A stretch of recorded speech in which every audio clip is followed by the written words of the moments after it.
Yeah, so what we're going to do then is gather up all the stuff that we've thrown on the ground. We're going to make willow wattles out of it.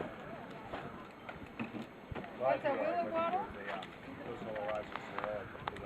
We'll demo that momentarily. Say we wanted to stabilize this hill right here. Just put that baby right in there. Put a couple willow stakes to hold it. We can go down and do it at the creek. And then that'll root in and then become a willow plant right here. It'll help hold the hillside in. Willow wattles. We might want to use some of these for Rudd's property for some of these canyons. The problem is it's a little south-facing, a little hot and dry for willow. Yeah, I'm not sure they would take some irrigation. But now's the time of year to do these. It's the rain's coming. It's winter time. The days are shorter. You can actually stick the stake right into it too. Right? You just take a knife and kind of point on the willow stakes, which are over here.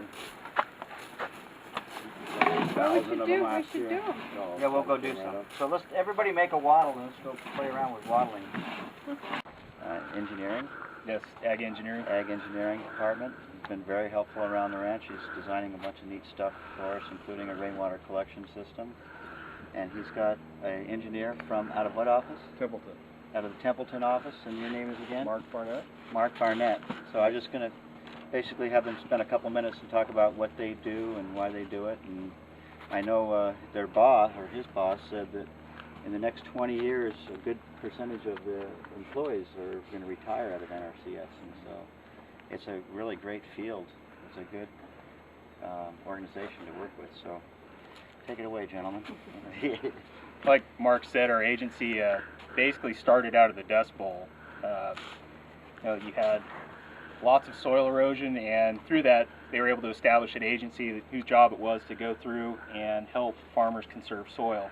And over the years, our agency has grown to, our name now is the Natural Resources Conservation Service. So we deal not only with soil, but conserving water on farmland. We get into air quality a lot in like the valley, where they have issues with that.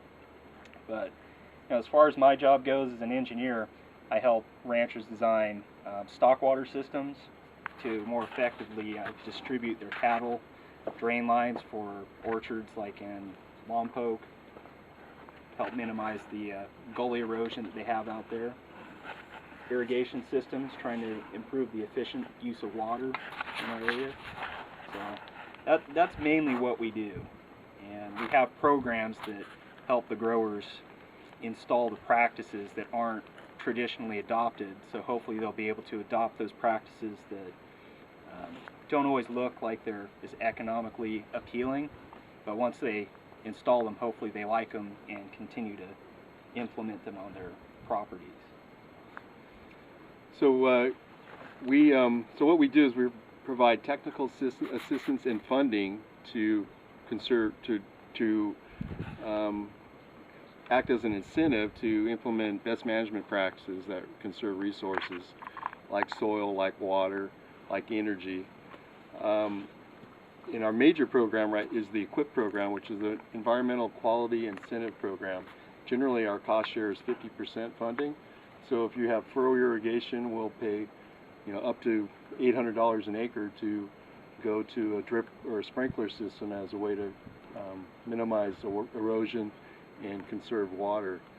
Some of the projects I've done, like with the Morro Bay Estuary, is I did an irrigation system for a 5-acre riparian restoration project on Walters Creek. Again, a lot of stock water. We'll fence cattle off from the creek and supply some off-creek water for them. So a lot of water quality. I've been doing a lot of water quality projects. It's interesting with the new ag order. Probably 50-50 at the minimum. I'm a third in the field. And it's a great mix because it's fun to work with powerful programs like AutoCAD and GIS and pull them all together, and it's fun to design stuff and then go out and stake it and construct it And then last winter during those big storm events, I went cruising around in Los Osos and Morro Bay to see how the structures that I had designed, how they're handling it. There's a couple potential stormwater projects that I went and checked out. And so it's good to be in the office and designing stuff, but the good news is you get paid to be out here and stake stuff, and so it's definitely ag engineers in general get to be outside. That's kind of one of the criteria why I ended up picking ag engineering. When I went to a career center and they said, yeah, you'll be outside a lot of the time, and I'm like, okay, that sounds good. Did you go to Cal Poly too? I did. They kick out a lot of good people at Cal Poly in the natural resource.